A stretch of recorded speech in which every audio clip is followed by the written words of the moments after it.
Hello everybody, welcome to the next edition of the 1986 NBC Game of the Week. This one we move on to Strat Super Advanced. It is the Toronto Blue Jays taking on the Cleveland Indians from the Mistake by the Lake known as Municipal Stadium. Ballpark effects. Singles are 1 to 10 for both lefties and righties, and home runs are 1 to 9 for both lefties and righties. So let me get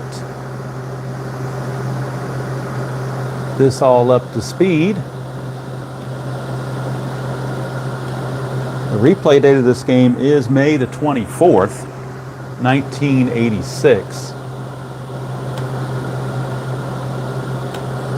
And it will be Phil Niekro against Dave Stieb. Sorry, a little bit late getting this game started. I was just wrapping up the last game that I just recorded in the Strat Demolition League, and it took a little longer than I expected. Then I had to break that down and go back over to this. So that's what's causing the slight delay. Just a caveat, a couple of the players for Cleveland I don't have cards for on their bench and their bullpen. So, but I do have the computer up, so if need be, I can reference the cards off the computer and just read them off. This is super advanced, unlike the Demolition League I'm doing, so I do have the Strat Super Advanced chart out, and in case I get stuck, I do have the rule book out as well. Again, we are at the Mistake by the Lake, and you see the starting lineups for both teams and the bullpens. And again, in case anybody came in late, singles are 1 to 10, home runs are 1 to 9 because we are using ballpark effects. We're using clutch. We're using the stealing rating, getting the jump, all that good stuff will be on. Got the dice here for the Cleveland Indian colors. And let's see. Let me get the game up on the computer now that I'm running late with this. Let's get the game on the computer so I can actually see what you guys are seeing. And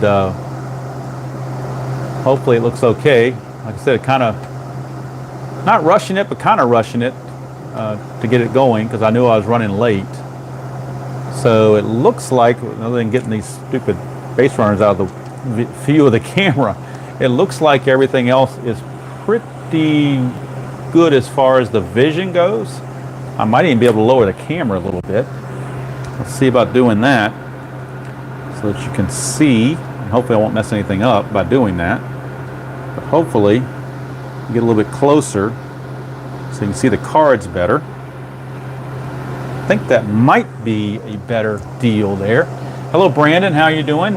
Robert, how are you? And BBBB and DJ John, Joel, Turney, thank you for doing that, or coming in and watching the stream. I know it's a few minutes late, but like I said, I was finishing up the Cincinnati Reds and the Arizona Diamondbacks in the Strat Demolition League, and that game ran a little long from what I wanted. I was trying to rush trying to fit 2 recordings in this morning before going live now. So it's all straight, I guess.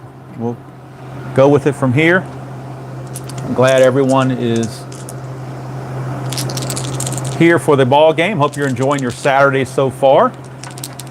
All right, so the Nuckseed, Phil Niekro, is your starter for the Indians. He was 11-11 with a 4.32 ERA in 1986. And there again, you see your lineup for the Blue Jays. It'll be Damaso Garcia. I'm not sure how they pronounced it back in the day, but that's who it will be. Let's see here. Hopefully everything is showing up on the computer all right. We shall see. See what we got here, make sure. Yep, okay. All right, I think that's the best I'm going to be able to do with it. Hopefully it's good enough. All right. BB, the Reds game I recorded, I will not say who won it, but it was definitely not a rigged game. It was played out correctly, and you have to wait until I upload it probably on Wednesday or Thursday to see who won that game, because either Monday or Tuesday it's going to be the first game in Series 8, which is Tampa and the Mets. I've already recorded that, and that will be uploaded either Monday or Tuesday. All right, so we're ready to go for the game of the week. Didn't really have any music or stuff. I didn't have time to get all that stuff together for the preamble and all that stuff. Plus, this was not an actual, or if it was an actual NBC game of the week, I don't have a recording of it, so kind of had to go off the cuff and just pretend that Joe Garagiola and Vin Scully are here. All right, so Niekro facing Garcia. That's a 1-7, and that's a 1-2 single. Anything else he lines to short. And that's a 4, so he lines it to short. Garcia lines it to Julio Franco for out number 1. That'll send us to Lloyd Mosby, center fielder. 6-4 for Niekro. It's a ground ball, third base X. Third baseman is Jacoby, and he is a 3 E26. 3 and a 12 should be okay. 3 and a 12 is a G2, which is plenty good. That's a 13, and he's an E26. E26 and a 13 is good. 10, 11, 15, and 17 are errors. 13 is just fine. So Jacoby makes the play. 2 up and 2 down. That will bring up Rance Mullenix, third baseman. As Niekro has gotten the first 2. Hello, Replay Gamer. Good to see you. Good to see you playing your 68 Reds this morning. Hope I don't forget how to play Super Advanced. It's been a while. 2-11 for Rance Mullenix, and that's a ballpark split home run chance. Home runs for both lefties and righties today are 1 to 9. So 1 to 9 chance it's a home run for Rance Mullenix. It is gone 8. Rance Mullenix goes deep. A ballpark home run for Rance Mullenix. And he took that would-be Niekro knuckler over the right field fence for a 1-0 Toronto lead. And that'll bring up Willie Upshaw. 3-6 for Upshaw. He lines it to second to end the inning. But Rance Mullenix does the damage. And the Jays take a 1-0 lead into the bottom of the first. They turn it over to Dave Steve. Not a very good year for Dave Steve in 1986. He was 7-12 with a 4.74 ERA. Even did some relief work. But now it's up to the Cleveland Indians to get back in the game if they can. Brett Butler, their catalyst, is up to start things off. It's a 6-7. It's a fly to center, so 1 away. And it's put away out there by Lloyd Mosby. And here's Julio Franco, shortstop. That's a 6-7, and that's a strikeout. The dot there, but obviously first inning, he's not tired. So a strikeout of Franco for out number 2. And that brings up Joe Carter. Right fielder 1-3, and that's a ground ball back to Steve, and that's going to end the inning. So a 1-2-3 inning for Steve as he takes care of Cleveland in short order. We go to the second. Niekro back out, see if he can get that knuckler working a little bit better. He'll be facing power hitting George Bell. 5-4, and that is a catcher X. So catcher in this case is Chris Bando. And we'll look at Bando's numbers. He is a 2E2. 2 and a 16. Shouldn't be any problem. 2 and a 16 for a catcher is a foul out, and that's an 8, and he's an E2. No problem there. It's just a foul out. So 1 away on the foul out. George Bell is retired. Here's the designated hitter, Cliff Johnson. Obviously near the end of his career. 4-4. Fly ball center field X. That's Brett Butler. Butler is a 2E3. 2 and a 10 is going to be okay, I would imagine. 2 and a 10 is an F2. That's a 5. And anytime you get a 5, it's a rare play, no matter what the rating is. So it is a rare play on an F2. So we go to F2 rare play. It says the outfielder catches the fly ball for an out if there's a run on base. Nobody's on base, so it's not going to really be a rare play. It's just going to be a fly out to center field as Brett Butler puts it away. And here's Tony Fernandez. So the rare play chart in Stratomatic, not exactly the most creative thing in the world. Hello, Mr. Beatles. How are you? I'm sure Robert has a few, maybe he's got a Yellow Submarine or something going on for you. Some Beatles songs. Here's Fernandez. 3-11, and that's a ground ball to second to end the inning. So it ends up being a 1-2-3 inning for Necro. Much better start to the second inning than they did the first. 2-1 ball game. We go to the bottom of the second, and the designated hitter Andre Thornton will lead things off. Hello, Mr. Tim, Cleveland baseball fan. How are you? 2-6 for Thornton, struck him out. Trying to get a win for your tribe in this one, but Dave Steve so far is on the ball. Here's Mel Hall. 5-9 against the lefty. Ground ball shortstop X, that's Tony Fernandez. Fernandez is a 1E14. Didn't even need the D20 really because he's a 1. But E14 and a 9 as a shortstop. Good play. 4, 15, 17 are errors, but not a 9. So Tony Fernandez, the sure fielding shortstop, makes that play. 2 down for Pat Tabler. That's a 3-6 for Tabler, and that's a solid single for Pat Tabler. And we get our first base runner on the game because the run was a home run, so we didn't actually have a chance for a base runner. So now we have Pat Tabler at first base with 2 down on a 2-out single.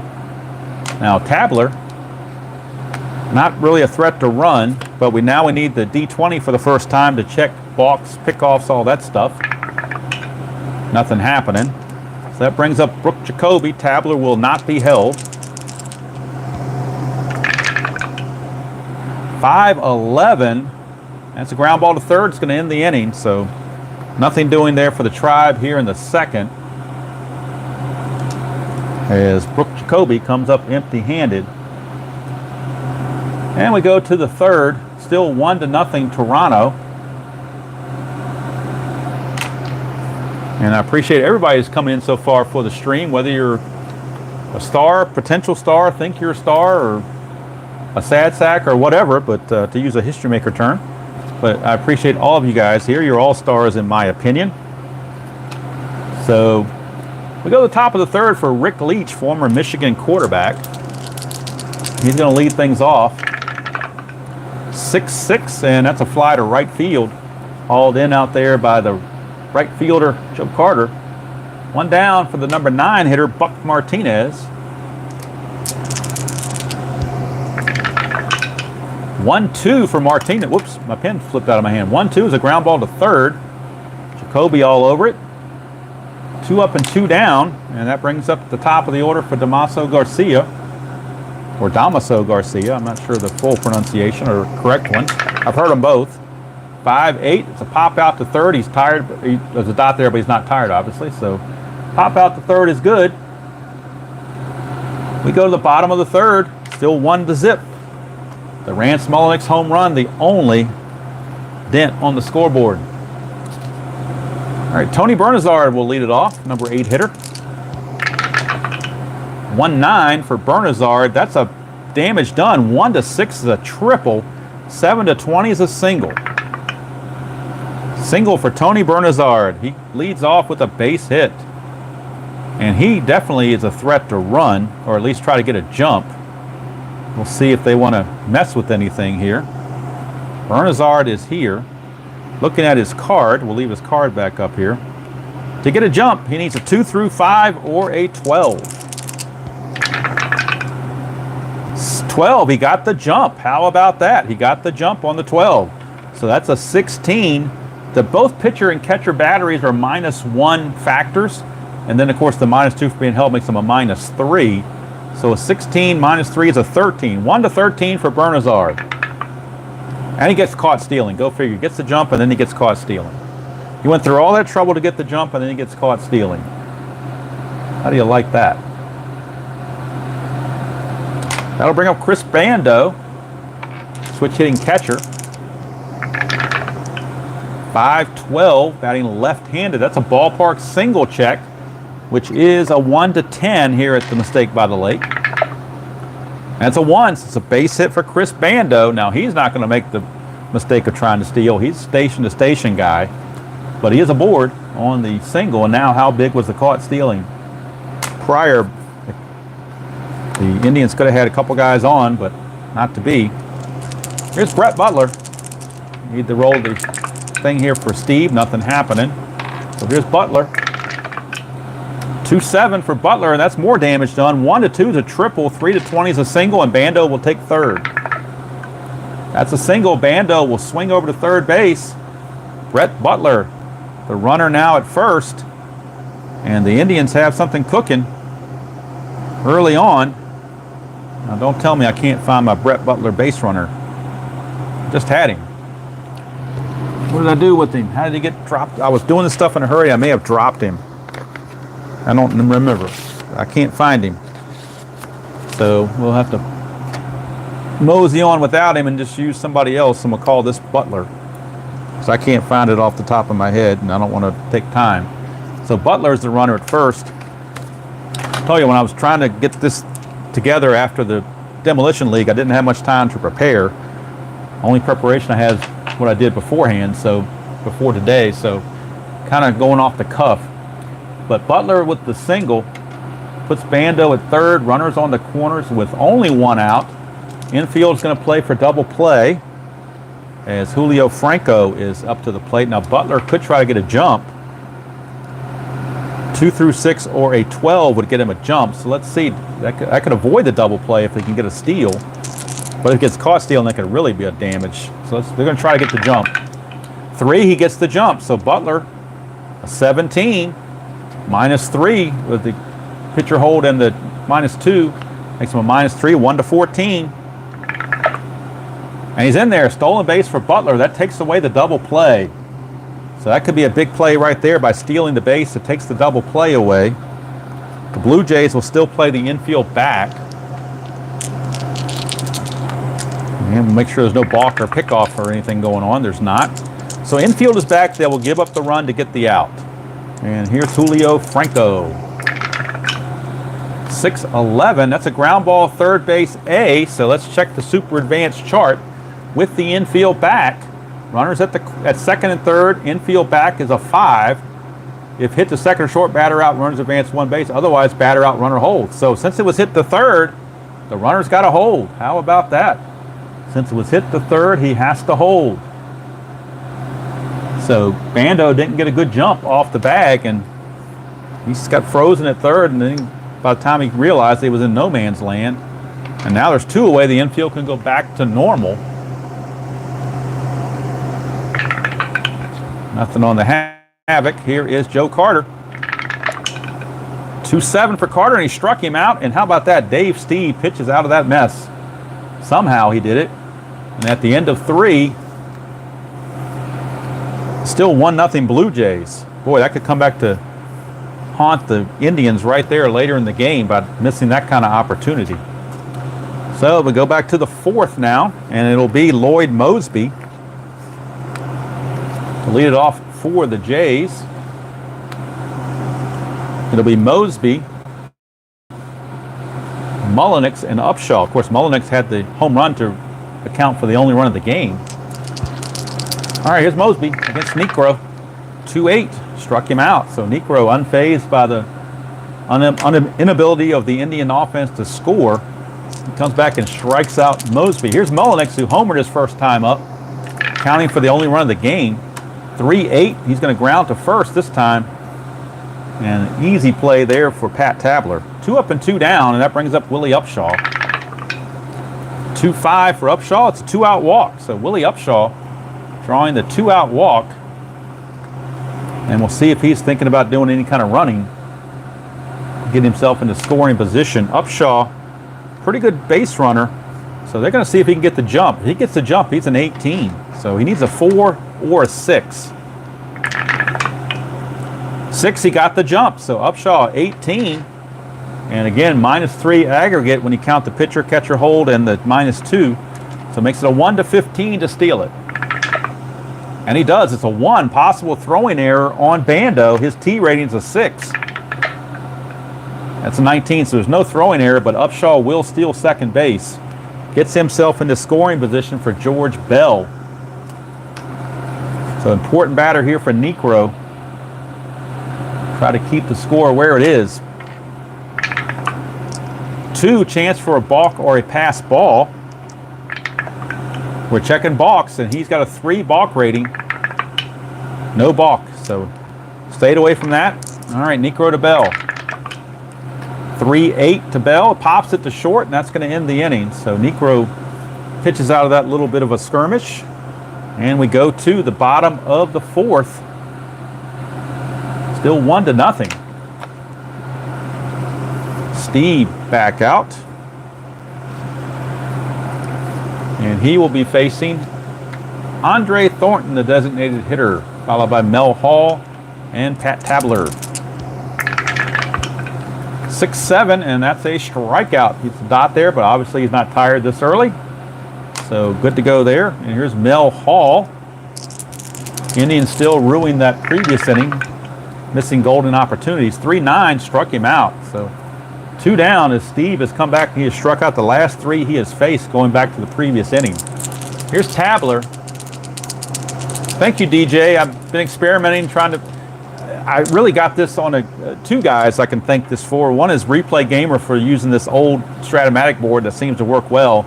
And the other is Robert convincing me that this is a visual medium, and this is, people would rather see that than see your score sheet a lot of times. So I've kind of merged over to do this now, trying to give as much information as I can and try to be as colorful as I can or whatnot. But I do what I can. We'll see what happens. Here's Pat Tabler, but I do thank those 2 guys for giving me those 2 ideas. All right, 5-10. Steve, ground ball, shortstop X, and again, Fernandez is a 1, so we don't really need the D20. We're just checking his error rating, which is E14. E14 and a 14. That could be interesting. E14 and a 14. No, a 15 is an error. On an E14, you have to have a 15, a 4, or a 17. So a 14, Fernandez survives, plays the tough hop, and makes the out to end the inning. So Steve goes 1, 2, 3.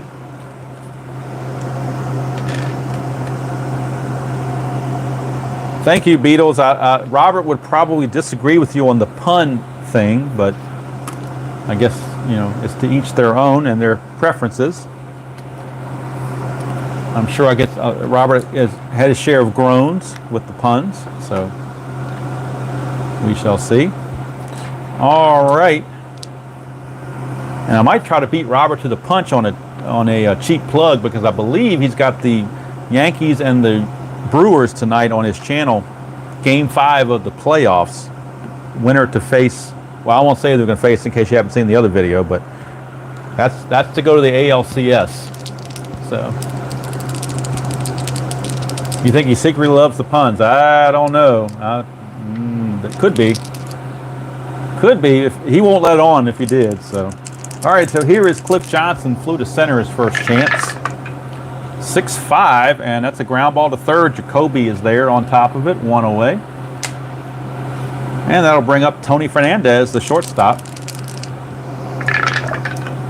6-11, switch hitter batting left-handed. That is a strikeout. He's not tired, so the strikeout is good. 2 up and 2 down now for Rick Leach. 3-9 for Leach. All these hits in column 3, and he found a fly to left field. Wow, go figure. Necro dodged one there. It's a 1-2-3 inning, and we're still 1-0 as we go to the bottom of the 5th. I thought we'd get more runs than this. There he is. He's groaning. I didn't even say a pun yet, and he's groaning. So I don't know. Maybe I'll think of one. I can't. Those things aren't. I can't do those ahead of time. They just kind of have to. They're kind of ad lib, I guess, for lack of a better term. I have to ad lib them. They have to come to me just off the top of my head. I can't sit there and think stuff like that. So, all right, here's Jacoby leading off the bottom of the 5th. 4-8 against Steve. 1-10 is a single. And he gets a single. Brooke Jacoby, leadoff single for Mr. Jacoby. He's not really a threat to run. In fact, he's a terrible runner for stealing and stuff. He did steal 2 bases, got caught once, so he's not going to do anything. And in fact, they're not even going to hold him on as an E base runner. They're not even going to hold him on. But he is aboard with a leadoff single. Nothing on the Havoc roll. Here's Tony Bernazard. 2-7 for Bernazard. He pops it to first. Infield fly rule. Upshaw makes the grab. One away for the number 9 hitter, Chris Bando. Nothing on the Havoc. 4-9. Switch hitter batting left is a strikeout. There's a dot there, but again, he's not tired yet. So there's 2 away, and we flip to the top of the order for Brett Butler. Can the Butler do it? Nothing on the Havoc. 3-7. That's a walk. That'll keep the inning going. And again, mysteriously, I don't know what happened to my Brett Butler little runner, so may have dropped him somewhere along the way. I don't know.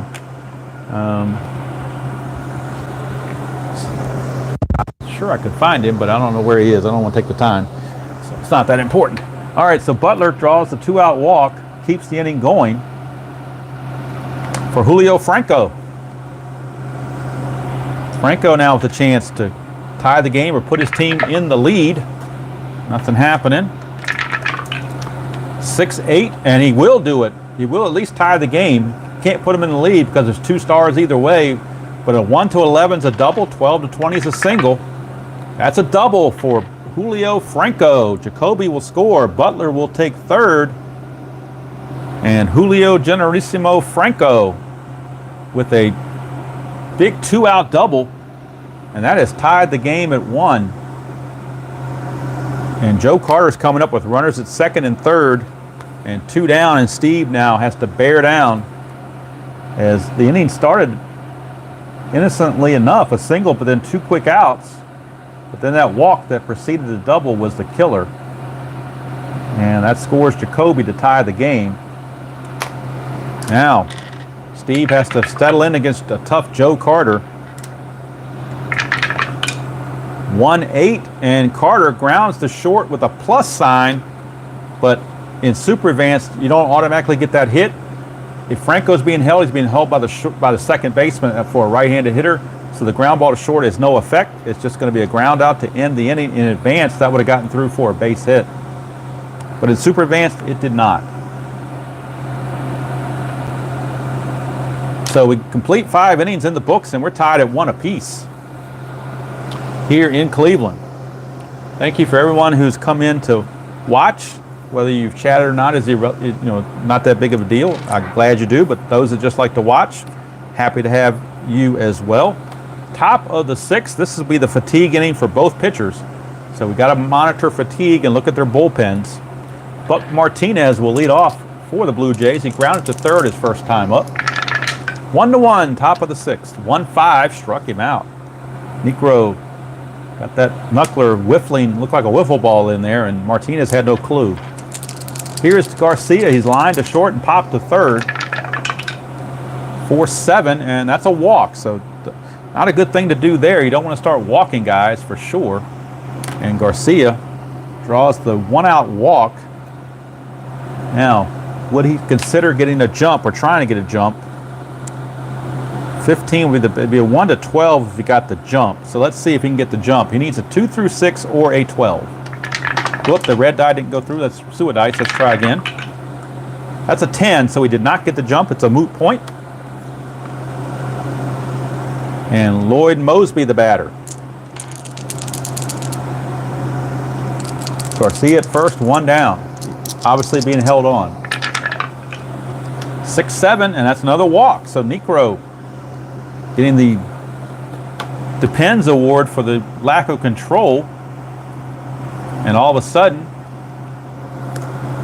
we got 2 runners on. And only 1 out. And who knows what will happen. Now, where'd my Mosby runner go? I'm missing all my runners for some reason. I don't know what's happened to them. So I'll have to use somebody else and call them Mosby. Just to say that they're on. So, sorry about that. Not sure what's going on with that. But maybe on the 7th inning stretch, maybe I'll look around for those things. I don't know. All right, so Rance Mullenix, the dangerous Mullenix, is up. Nothing on the Havoc. Infield double play depth. Look at the turn 2. 6-4 is ground ball third base X. They might be able to do it. Jacoby is a 3 E26. 3 and a 19, that would be a double play if there's no error, because a 3 and a 19 is a G1. That is a 12, and he is an E26 as a third baseman. E26, there's a 10 and an 11, but no 12. So good play, 5-4-3 around the horn, double play, and that will do it for the Jays. And how about that? Brooke Jacoby saved Necro's bacon on that one. 5-4-3 around the horn, double play. We go to the bottom of the 6th. Still a 1-1 ball game. Steve is back out. Of course, this is his fatigue inning. Necro had 2 notches against his for the 2 walks, but he's still good to go. Here is Andre Thornton. Designated hitter, 6'5", struck him out. Steve gets the big K. Thornton's 0 for 3 with 3 strikeouts. Got the hat trick going. And he's supposed to be the designated hitter. He sounds like the designated striker outer. All right, here's Mel Hall. 4-8. And that's a single to center field for Mel Hall. I don't think he's the guy that's going to run around a whole lot, but you never know. Mel Hall is aboard. No, he's not going to try. He will be held because he runs enough to be held, but not enough to take any chances. So here is Pat Tabler, nothing on the Havoc.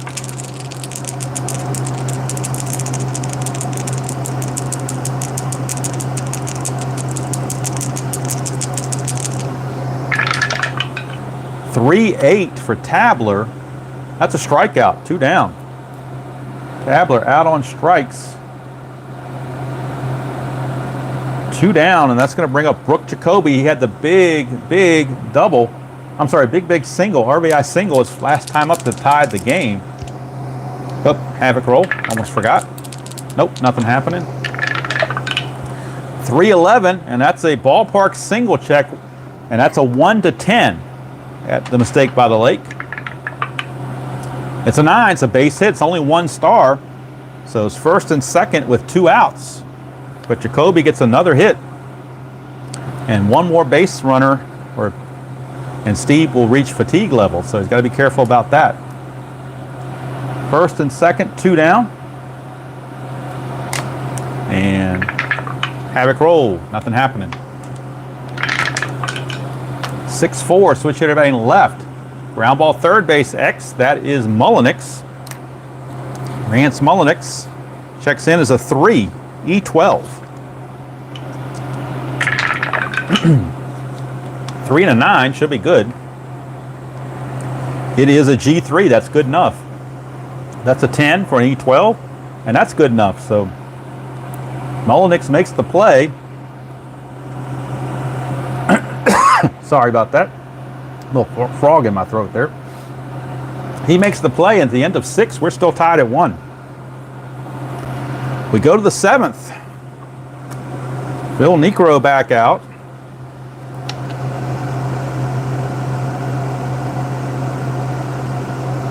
Play game with the Big Red Machine. I don't know if I haven't.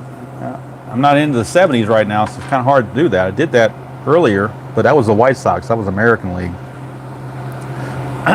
Let's see here. Bando. And if you're talking about inside pitches fielding ratings, I'm not sure if that's what you're referring to, but yeah, sometimes payoff pitch and inside pitch, I do question their ratings a little bit, but it's not my game, so I'll leave it to the game creators to figure all that stuff out. Willie Upshaw will lead off the top of the 7th. Game tied at 1. 3-3. And it's a ground ball to first. He just missed an injury chance. And yes, I would be doing injuries, game day injuries. But in this case, he just grounds it to first. And Tabler takes the bag himself. 1 away for George Bell. 6-6. And that's a fly to center, 2 down. So Necro's hanging in there. Facing the designated hitter, Cliff Johnson. He's 0 for 2. 4-10. That's a strikeout. So how about that? Necro meanders through the 7th and comes through unscathed. We are still tied at a run apiece as we go to the 7th inning stretch.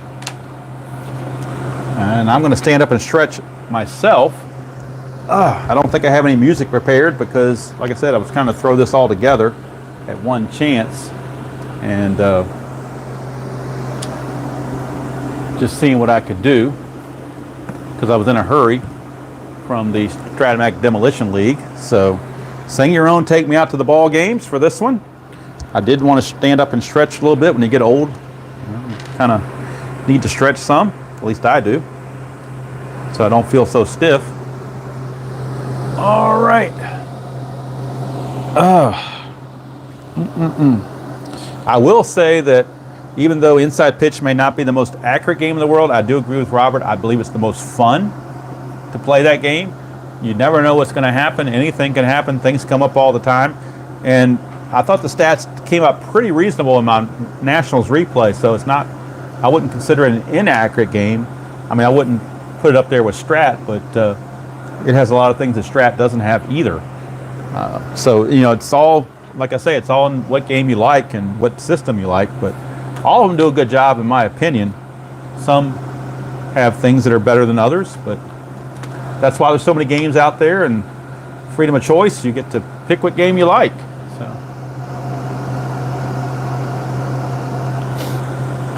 So here's Chris Bando.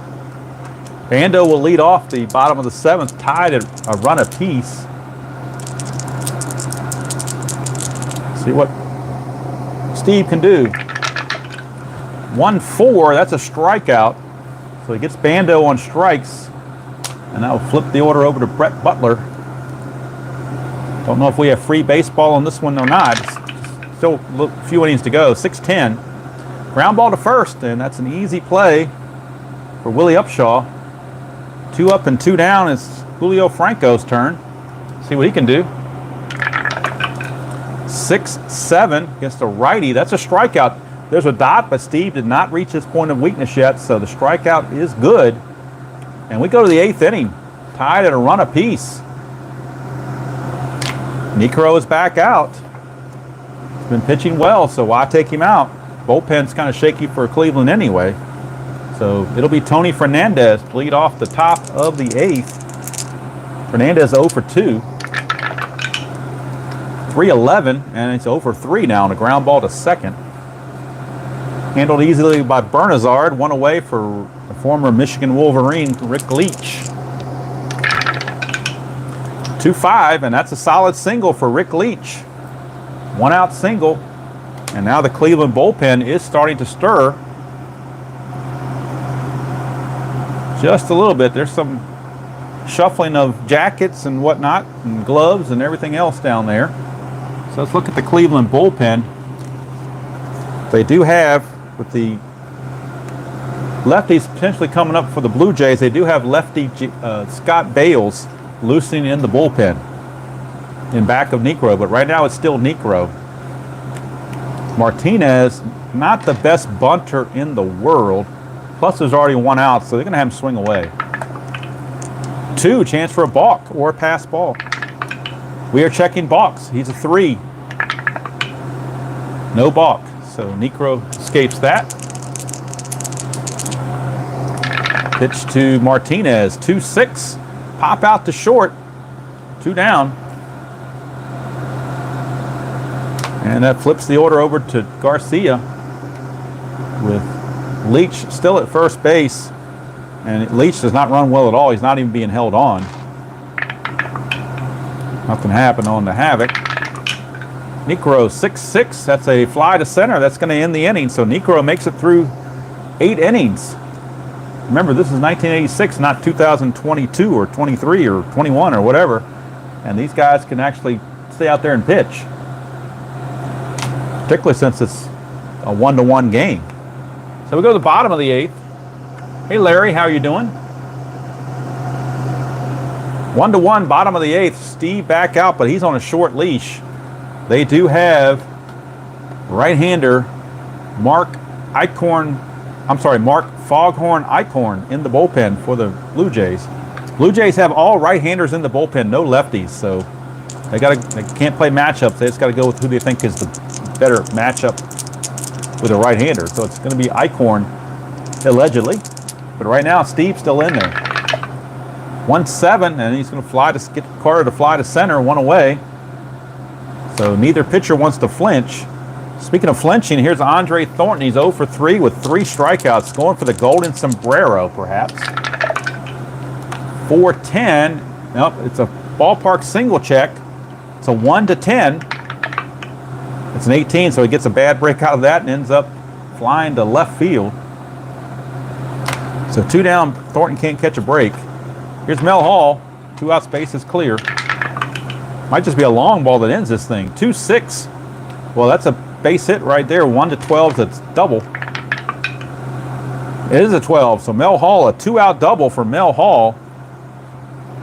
And now you got to wonder if Steve is going to stay in there to face Pat Tabler or not.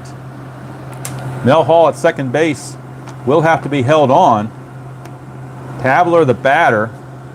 Tabler is a 1 for 3 with a single in the second, ground to short in the fourth, and struck out in the sixth.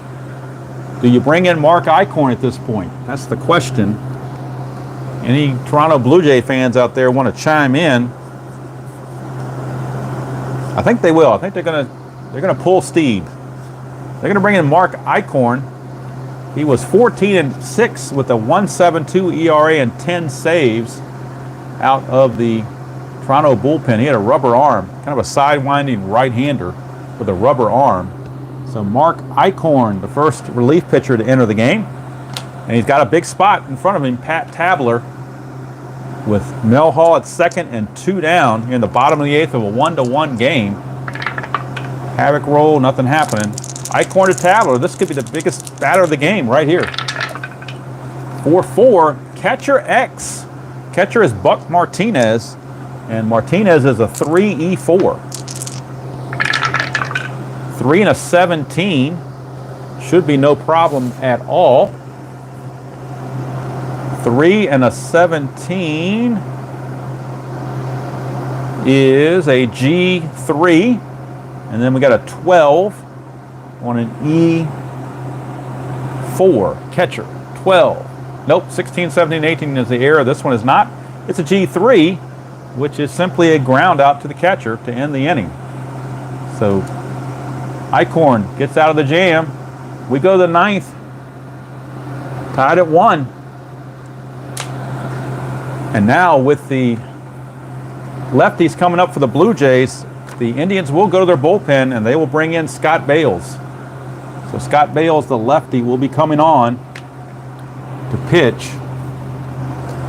On the 86 season, he was 10-10, 4.95 ERA, 10 starts, did have 7 saves. So he is on in the top of the 9th. They're playing matchups. They got Mosby, Mullenix, and Upshaw, although most likely would be a pinch hitter for Mullenix, as they will probably bring in Garth Clockwork Orange to bat, or Gruber. We haven't decided yet. But right now, Lloyd Mosby will lead things off, and he will do so against Scott Bales. Top of the 9th, tied at 1.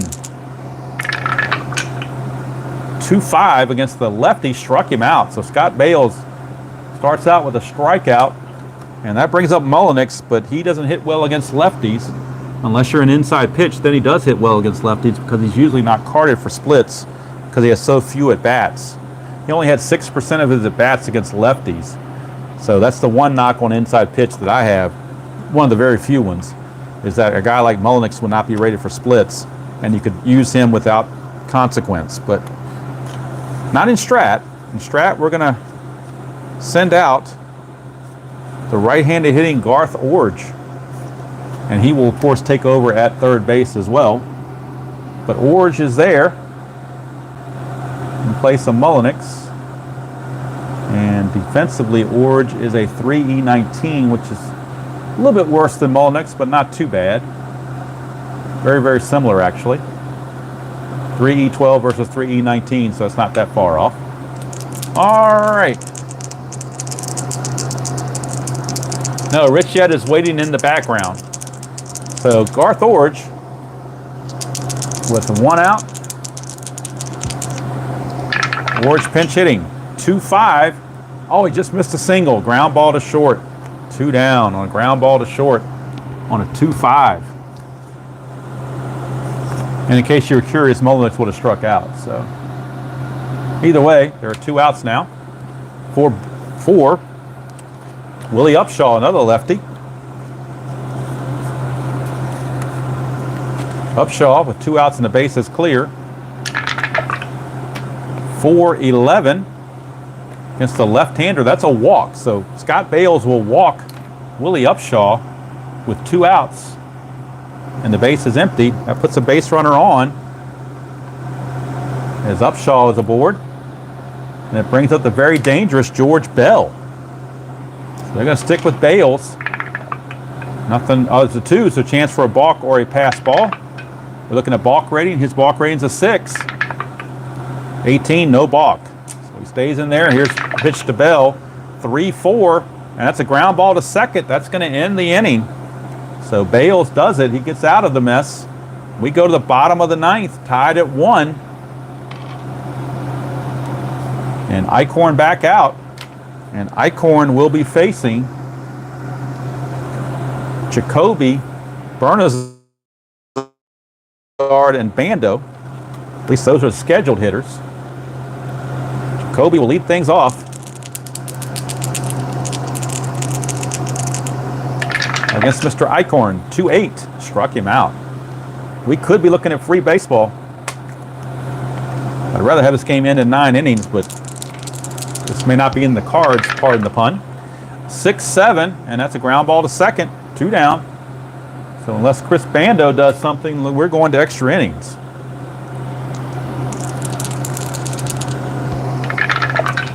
.610, and that's a ground ball shortstop X. Fernandez is a 1. We know he's going to get to it. The error chance, he's an E14.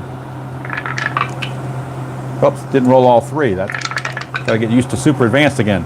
That's a 12, and he is an E14. There is no 12 there. It's a good play, and we are going to extra innings. Extra innings at the mistake by the lake. We go to the 10th, tied at 1. Bales is back out. He will face Cliff Johnson, who is 0 for 3. This is his first chance to face a lefty, and he's got some good stuff against lefties. 2-8. That's a solid double for Cliff Johnson. So Johnson will double, but I think we're going to have a pinch runner for Cliff Johnson because he runs like molasses. So he's a DH, so you can pretty much bring in anybody you want. They could bring in Shepard. I'm not sure if he's got the best speed. Barfield's on the bench as well. He's got decent speed at a 13. Yep. Well, actually, Kelly Gruber has the best speed at a 14. But no, we're going to bring in Jesse Barfield. So Jesse Barfield will come in. Although, you know what? He'd be better defensive. So I'm going to bring in Kelly Gruber. Kelly Gruber is going to be the new DH, and he's going to be the pinch runner in this game. So Gruber will take over for Johnson, and it will be Gruber at second base, not Cliff Johnson. Cliff Johnson will exit the game. Kelly Gruber is on second base after the leadoff double. Here's Tony Fernandez. Rich Yett is loosening the pen, and they may be going to him very shortly. Havoc roll, nothing happening. Fernandez will turn around bat right-handed. 1-9, ground ball second base C, but that will get the runner over to third. So a productive out, and that's going to force the infield to come in for the for the Indians rather. Rick Leach is your scheduled batter. He is being called back, and it will be Jesse Barfield pinch hitting against the left-hander. And Barfield will stay in the game to play right field. He's a much better right fielder. But Cleveland will not take that sitting down. They will move to the bullpen themselves for Rich Yett. Rich Yett, the right-hander, is coming on in a big spot. Runner at third. And only 1 out. Infield has to come in. No choice. Jesse Barfield, your pinch hitter. And he's a much better right fielder as well. Leach was a 4+2 arm. He's a 1-5 arm. So obviously a huge difference. So even if he fails in the offensive side, his defense will help carry it. Infield is in. Nothing happening there. Infield is in, yet to Barfield. 4-9, fly ball right field B. It's a sacrifice fly, and Jesse Barfield comes through with a sacrifice fly to right field to score the pinch runner Gruber. And the Jays now lead it 2-1, and Tom Hinkie is now loosing in the Jays bullpen. And I believe he is set to come on in the bottom of the 10th. Right now we got to finish out the bottom of the 10th. It's Buck Martinez coming up with 2 down and the base is clear. 4-5, and that's a strikeout. So Yet got the strikeout, but too little too late. And we go to the bottom of the 10th, and it will be the closer for the Blue Jays. It will be Tom Hinkie coming on. Tom Hinkie, 9-5, 3.35 ERA and 27 saves. He's got to do it against the heart of the order. Franco, Carter, and Thornton. Although the way Thornton's been hitting, they may pinch hit for him. I don't know. Don't really think you will want to pinch it for him, but the way he's going, you might have to. All right. We go to the, wow, 21 people are watching. Thank you guys who are watching. I really do appreciate you doing that. It makes it more fun when there's people here. I know sometimes I get caught up in the game and don't watch the chat like I should, but that's part of the learning curve for live streams. I'm so used to recording. But yeah, thank you all you guys, and I hope you're enjoying the game as much as I enjoy presenting the game. Tom Hinkie, and I do try to manage the game as best I can. I know sometimes I make mistakes managing, and people call me out on it, but I do the best I can. Sometimes it's just a judgment call. All right. So Julio Franco is up, or is it Franco? No, it's supposed to be Butler, isn't it? Yeah, it's Butler, not Franco. It's Butler. I thought that's what it was, because Bando made the last out last inning. So yeah, it's actually Butler. I don't know why I thought it was Franco. It's the top of the order. I got my score sheet straight. So Butler is up. He's 1 for 3, single, stolen base, and a walk. See what he can do here against Tom Hinkie. 6-2. That's a fly ball left field X. Left fielder is George Bell, and Bell is a left fielder. It's a 2E11. 2 and an 11 should be okay. Let's check him out. 2 and an 11 is an F2. That's good enough. That's a 10. And we said he was an E11. E11, there is no 10. It's a good play for George Bell. And they retire Brett Butler. Start the inning. Julio Franco, the batter. 6-8. Hinkie draws gives a walk to Julio Franco. That's not a good thing. You don't want to start walking guys and giving them free bases. That puts the tying run on base.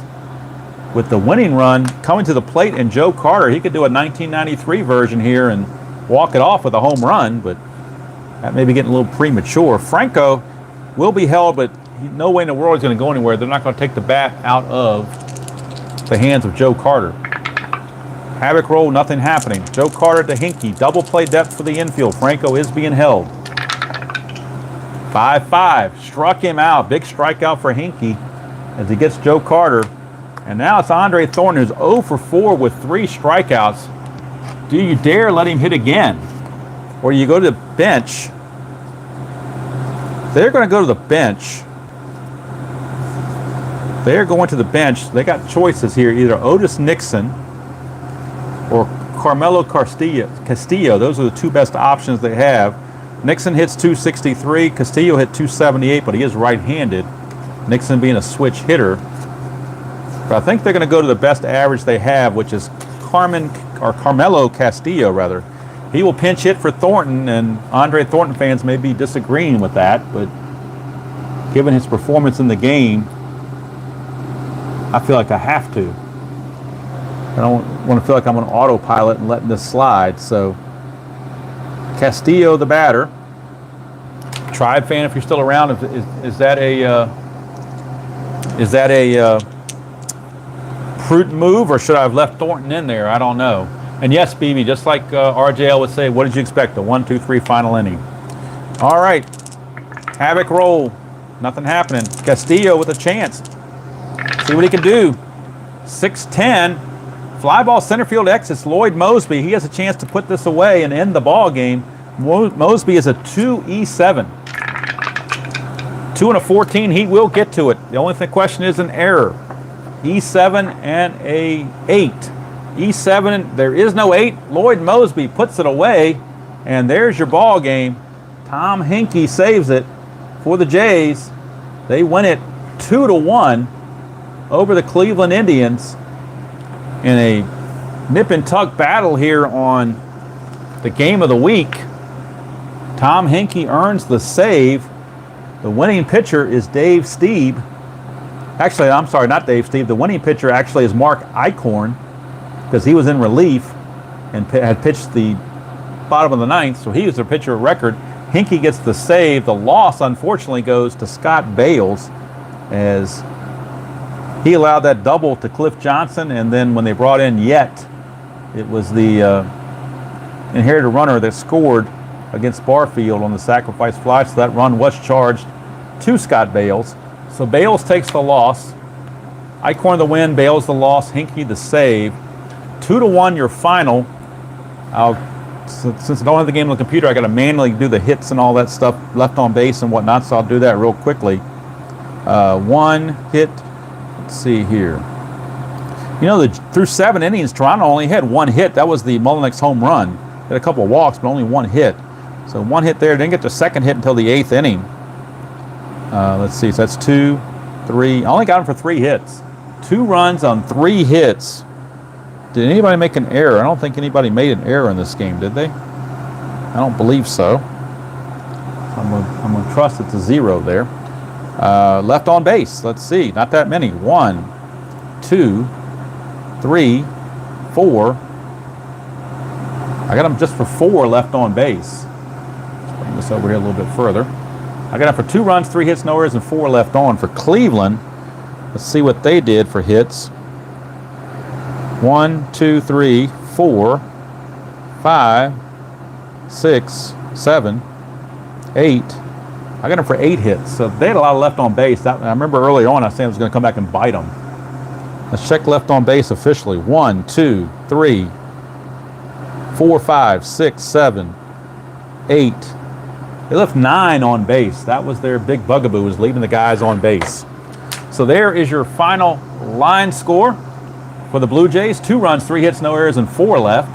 For the Indians, 1 run, 8 hits, no errors, and 9 left. Eichhorn the winner, Bales the loser, and Tom Hinkie with the save.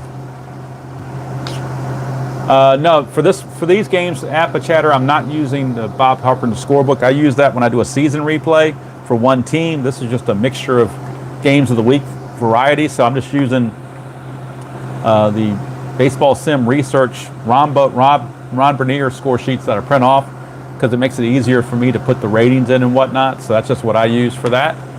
But I do love the Bob Carpenter scorebook. I did use it for the Nationals replay. Let's see here. Let me look at what's coming up on the game of the week in future weeks. Let me get to my schedule. Next week, we are staying in Ohio, but we're shifting over to Cincinnati. It will be Status Pro. It'll be the St. Louis Cardinals against the Cincinnati Reds. And then that will finish the second rotation of 4. That will be the 8th game, so that'll be 14. That'll be the 4 games being played twice apiece. Then that's on the Labor Day or Memorial Day weekend. St. Louis, Cincinnati, that's next Saturday. Then on June the 7th, or the next one after that, it's Houston at Los Angeles on inside pitch. And then after that, June 14th, Kansas City is at California on payoff pitch. And then June 21st, we're back to Stratomatic, Baltimore at Boston. But short term, the next game and the game of the week will be the Cincinnati Reds hosting the St. Louis Cardinals on Status Pro. And I believe it's Bob Forsch against Tom Browning, but don't quote me on it. I believe that's the starting matchup. But it will be on Status Pro. Game I don't get to play a whole lot, but I do like to bring it out every once in a while. Hello, DC. How are you? If I didn't catch you earlier in Midlife Crisis, good to see you as well. Sunny Fields, nice to see you. That's a new name I don't recognize all that well. Maybe you've been here before and I just missed it. Jeff Merklin, thank you for tuning in. Thank you to all you guys that tune in. I mean, when I started this thing like 7 years ago, I had no idea I'd even do anything like this. I mean, look at the name of the channel. My initial thought was just to demo a few of the games to show people how they play, and you can decide for yourself whether you want to purchase a certain game or not. I had no idea I'd be doing any kind of replays or projects or any of that kind of stuff. That was like a pipe dream from way back. It just kind of evolved that way. And I can thank guys like Tabletop Earl and Tenacious Earl and Al Red Sox Fan and Steve Tower. Some of those guys that came before me or were ahead of me, Al Wilson, another one, and kind of got me to encourage me to keep going, and that's what I did. So I really do. I mean, if you'd have told me 5 years ago I'd be in the situation doing this now, I would have laughed at you and said, you got to be crazy. But I'm having so much fun, and as RJL, I think I said one time, it's too bad we can't do this for a living, because that would be great. People in the workforce say do your passion, but my passion is baseball. Unfortunately, I got another job that I have to go to pay to be able to do this and to be able to afford to buy things and do things like that. So, but I enjoy these live streams on Saturday. I'm not a big live streaming guy, as you know. Most of my stuff is uploaded, but the Saturday game of the week thing started last year with 1982, and it's kind of just picked up with the 86. Next year I may do it with a different game engine, because both times I've done it with Stratomatic, but I may do it with Inside Pitch or Payoff Pitch next year. Although this one, the multiple ones with the rotation, but I may stick to one game engine next week. But yeah, Status Pro. Hey Beatles. Well, I mean, like I said, everybody has to get somebody to start them, and the guys that came before me that I first started watching were Steve Tower and Al Wilson, and the Tabletop Earl. Tenacious Earl came on later, but Earl Shamlin, Tabletop Earl. Those three guys are the ones that were before me that really were the only guys that I saw on there doing games and whatnot that I knew of when I started. Of course, then I got to learn IDJ. He was around, and then you get Uncle Ron and guys like that, and then Tenacious came along, and now you've got Utah Mike, and you've got Tim Drive Fan does some games once in a while, and then you've got RJL, of course, who's jumped on the Inside Pitch master bandwagon to take that game to a whole new level, and I'm sure I'm sure Chris probably owes him some sort of a commission for sales on Inside Pitch, because I'm sure he has promoted Inside Pitch enough to get some folks to go out and try it, and it's a great game. And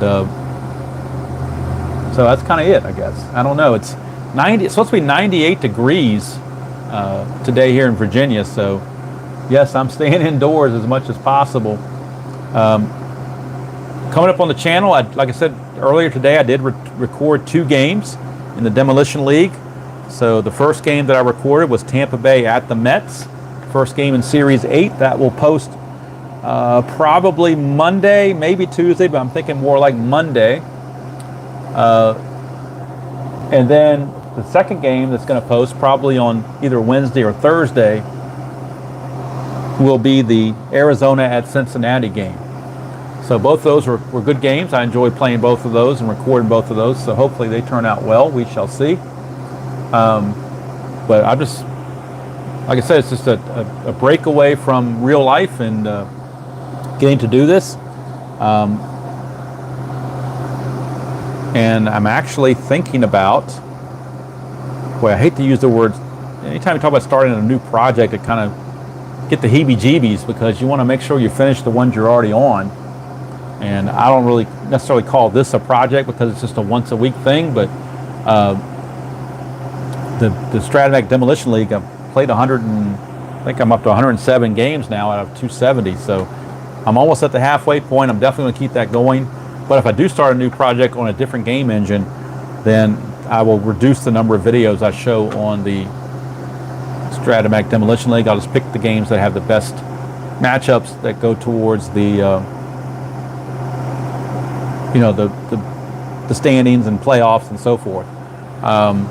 the way the playoffs are going to work on that is take the top 4 teams. One's going to play 4 and 2 is going to play 3. So they're going to be battling for the top 4 positions once that gets going. But once we get through Series 9, then that'll be the halfway point, and then we flip everything over, change all the home and away teams, and redo it again. But like I said, the videos may be more sporadic because I'm not 100% sure, but I might be doing something else, another project with a different game engine. We shall see. Right now I'm having too much fun doing what I'm doing now. It was nice to get the super advanced Strat version out because I'm doing the advanced only for the other one. So once in a while it's nice to get the super advanced out and get that going. But the other thing about the 86 replay is I get to pull out the inside pitch and the status pro and the payoff pitch and get them going in a rotation to keep things fresh, which hopefully it is doing. All right, so I believe if I didn't get it right, Robert, I believe you are playing the Yankees and the Brewers tonight. I believe you said it was Mike Caldwell for the Brewers. I'm trying to remember who you said it was for the Yankees. Let's see, 79. Who would it? Tommy John, maybe? I think it's Tommy John and Mike Caldwell, if my memory serves me correctly. But you can correct me. BB, what do I use to record my phone? I have a Samsung S20, and I use my phone to record. I don't have a webcam or anything like that. I use my phone to record, which is why I do mostly recordings. I have to do the live through YouTube. I don't do it through the computer necessarily, like people do when they have different computer software things that OBS and some of those other things. I'm not technically savvy, so I don't go through all that stuff. I'm pretty basic. So yeah, I use my phone. That's exactly what I use. I've always been comfortable using that, and it's never got away. I mean, never tried anything else really. It's worked well for me, and it's served my purpose. I know live versions, it kind of hurts me because it drops to a 720p versus a 1080p when I record, but you can't have everything. But it's fun. That's the main thing, is to have fun in this whole thing, whether it's your hobby or whether it's using an earbud or no. No, I don't. I use a microphone. I use this little thing. I'll show it to you real quick. It's like a lapel microphone. This is what I use. I have a clip to my shirt to pick up the sound because it would be too far away to get to the phone. So I use this. It's a cheap little microphone. Nothing. Certainly not like this big, huge microphone. You see some of the other guys like Dave Gardner and some of the other folks, maybe RJL or somebody else using those huge, humongous microphones that look like they're about 3 feet long or something. But no, all my stuff is technologically basic. Don't have a lot of money tied into it, so I just do it for fun and hope it works out good enough. So I hope you all enjoy all your Saturday activities today. I know I'm going to enjoy the rest of the day. I got some honeydew stuff to do before the wife gets home to make sure that I don't get in trouble that way. But like I said, look out Monday or Tuesday, probably Monday around lunchtime. I may premiere the Tampa Bay New York Mets game to start series number 8. So thank you for all you guys that came in. I appreciate you. And one of these days I'll get on camera again. I'm just not that comfortable being in front of the camera. I'd rather be on this side of the camera and just do my thing this way. And nobody wants to see my mug anyway. So everybody have a great Saturday and enjoy the rest of your weekend. Check out all the other folks like RJL and Utah Mike and Al Red Sox Fan and Uncle Ron and Dave Gardner and Tenacious Earl and Tabletop Earl and basically anybody that's out there, Tribe Fan, whoever's doing any kind of games on YouTube. Check them out, support them, and tell them you enjoy what they are putting out for you. So that's going to do it from here. Until next time, enjoy playing whatever game you choose to play, however you choose to play it. And as usual, I will see you all down the road.